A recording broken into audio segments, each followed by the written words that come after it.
Also have a sad update to a highway inferno that happened on I-95 late last year. You may remember this one. That's when a rideshare driver who suffered severe burns after getting caught in a crash involving a tanker truck has now died. Local 10's Sinella Sabovic is live with reaction from his son. Sinella. Christy, Carlos Molina was in intense pain these past 2.5 months, fighting for his life in the hospital. Sadly, he lost that battle yesterday. His distraught family, who live here in Miramar, tell me that they are heartbroken, that Molina was a hardworking man who worked hard for them until the very end. When we went up to finally go see him, all of our hearts just shattered. I couldn't believe that that was my father.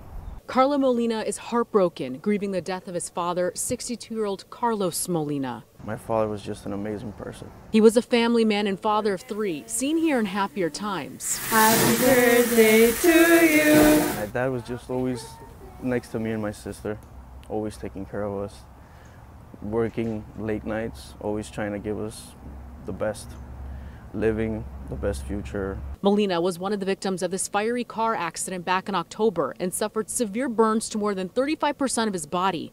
He fought hard in the hospital these past 2.5 months, sadly dying on Monday. He had contracted pneumonia in his lungs, and that just made everything worse for him. Molina worked for Uber and was driving BSO firefighter Brian Aparicio and his girlfriend Sue to West Palm Beach on I-95 when troopers say another driver veered into the path of a fuel tanker, causing it to ignite and overturn. Molina's car was caught up in the crash. Cell phone video shows the raging inferno. Aparicio made it out of the burning car and rescued his girlfriend. The Molina family always thought Carlos would survive. He had made it this far. They're now preparing to say their final goodbyes to a loving husband and father. He's literally my sun and my moon. My father was never selfish.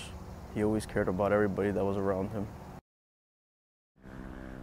So the family is now planning a funeral. They have set up a GoFundMe to help pay for those expenses. If you'd like to help, you can find that information on our website, local10.com. Also, FHP investigators have cited the driver responsible for this crash. That's the latest here out of Miramar. Sinella Sabovic, Local 10 News.